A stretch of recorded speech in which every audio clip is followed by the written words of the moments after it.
Gênesis capítulo 1. A criação dos céus e da terra e de tudo o que neles há. No princípio criou Deus os céus e a terra.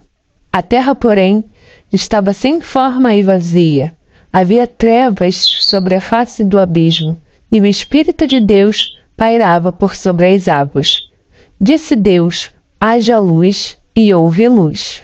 E viu Deus que a luz era boa, e fez separação entre a luz e as trevas.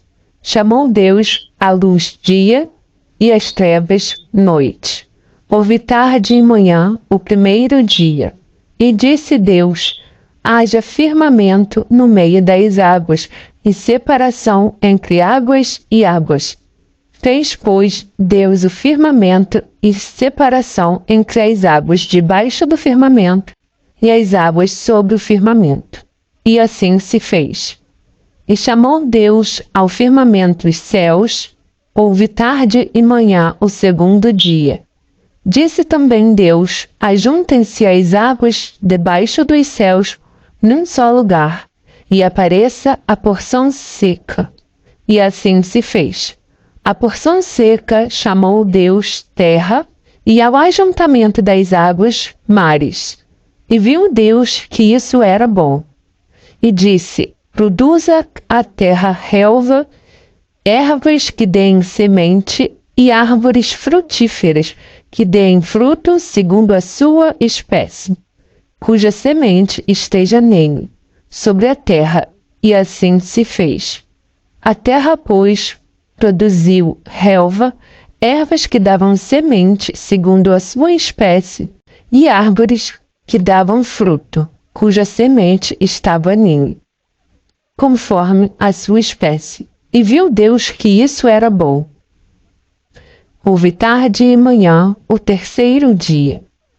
Disse também Deus: haja luzeiras no firmamento dos céus, para fazerem separação entre o dia e a noite, e sejam eles para sinais, para estações, para dias e anos. E sejam para luzeiras no firmamento dos céus, para alumiar a terra.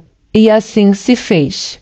Fez Deus os dois grandes luzeiros, o maior para governar o dia e o menor para governar a noite.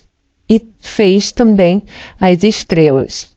E os colocou no firmamento dos céus para alumiarem a terra, para governarem o dia e a noite, e fazerem separação entre a luz e as trevas. E viu Deus que isso era bom. Houve tarde e manhã o quarto dia. Disse também Deus: povoem-se as águas de enxames de seres viventes, e voem as aves sobre a terra, sobre o firmamento dos céus.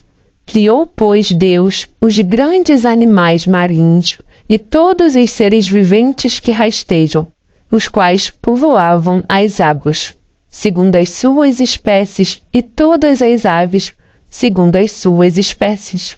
E viu Deus que isso era bom.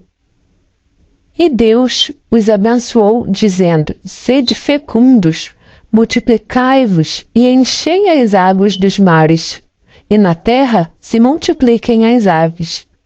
Houve tarde e manhã o quinto dia. Disse também Deus: produza a terra seres viventes, conforme a sua espécie, animais domésticos, répteis e animais selváticos, segundo a sua espécie. E assim se fez. E fez Deus os animais selváticos, segundo a sua espécie, e os animais domésticos, conforme a sua espécie, e todos os répteis da terra, conforme a sua espécie. E viu Deus que isso era bom. Também disse Deus: façamos o homem à nossa imagem, conforme a nossa semelhança. Tenha ele domínio sobre os peixes do mar, sobre as aves dos céus, sobre os animais domésticos, sobre toda a terra e sobre todos os répteis que rastejam pela terra. Criou Deus, pois, o homem à sua imagem, a imagem de Deus o criou. Homem e mulher os criou. E Deus os abençoou e lhes disse: sede fecundos, Multiplicai-vos, enchei a terra e sujeitai-a, dominai sobre os peixes do mar, sobre as aves dos céus e sobre todo o animal que rasteja pela terra. E disse Deus ainda: Eis que vos tenho dado todas as ervas que dão semente e se acham na superfície de toda a terra, e todas as árvores em que há fruto que dê semente, isso vos será para mantimento.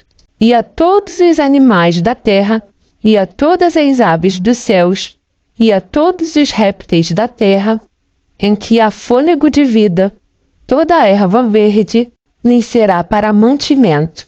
E assim se fez. Viu Deus tudo quanto fizera, e eis que era muito bom. Houve tarde e manhã, o sexto dia. Gênesis capítulo 2.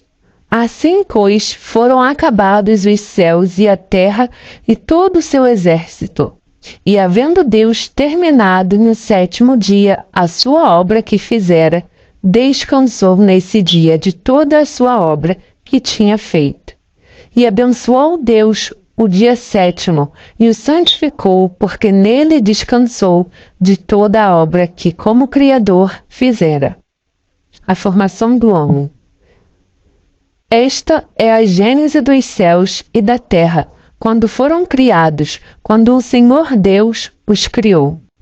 Não havia nenhuma planta do campo na terra, pois ainda nenhuma erva do campo havia brotado, porque o Senhor Deus não fizera chover sobre a terra, e também não havia homem para lavrar o solo. Mas uma neblina subia da terra e regava toda a superfície do solo. Então formou o Senhor Deus ao homem do pó da terra e lhe soprou nas narinas o fôlego de vida. E o homem passou a ser alma vivente. E plantou o Senhor Deus um jardim no Éden, na direção do Oriente, e pôs nele o homem que havia formado. Do solo fez o Senhor Deus brotar toda sorte de árvores agradáveis à vista e boas para alimento, e também a árvore da vida no meio do jardim, e a árvore do conhecimento do bem e do mal. E saía um rio do Éden para regar o jardim, e dali se dividia, repartindo-se em 4 braços. O primeiro chama-se Pison. É o que rodeia a terra de Havilá, onde há ouro. O ouro dessa terra é bom. Também se encontram lá o bidélio e a pedra de ônix. O segundo rio se chama Gion. É o que circunda a terra de Cuxi. O nome do terceiro rio é Tigre. É o que corre pelo oriente da Assíria. E o quarto é o Eufrates. Tomou, pois, o Senhor Deus ao homem e colocou no jardim do Éden para o cultivar e o guardar. E o Senhor Deus lhe deu esta ordem: de toda a árvore do jardim comerás livremente, mas da árvore do conhecimento do bem e do mal não comerás, porque no dia em que dela comeres, certamente morrerás. A formação da mulher. Disse mais o Senhor Deus: não é bom que o homem esteja só. Far-lhe-ei uma auxiliadora que lhe seja idônea. Havendo, pois, o Senhor Deus formado da terra todos os animais do campo e todas as aves dos céus, trouxe-os ao homem para ver como este lhe chamaria. E o nome que o homem desse a todos os seres viventes, esse seria o nome deles. Deu nome o homem a todos os animais domésticos, às aves dos céus e a todos os animais selváticos para o homem. Todavia não se achava uma auxiliadora que lhe fosse idônea.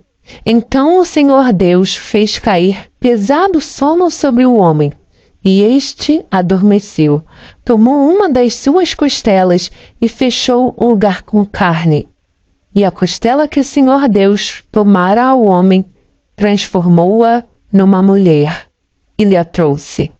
E disse o homem: esta, afinal, é osso dos meus ossos e carne da minha carne. Chamar-se-á varoa, porquanto do varão foi tomada.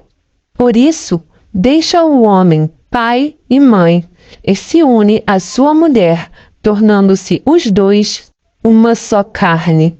Ora, um e outro, o homem e sua mulher, estavam nus e não se envergonhavam.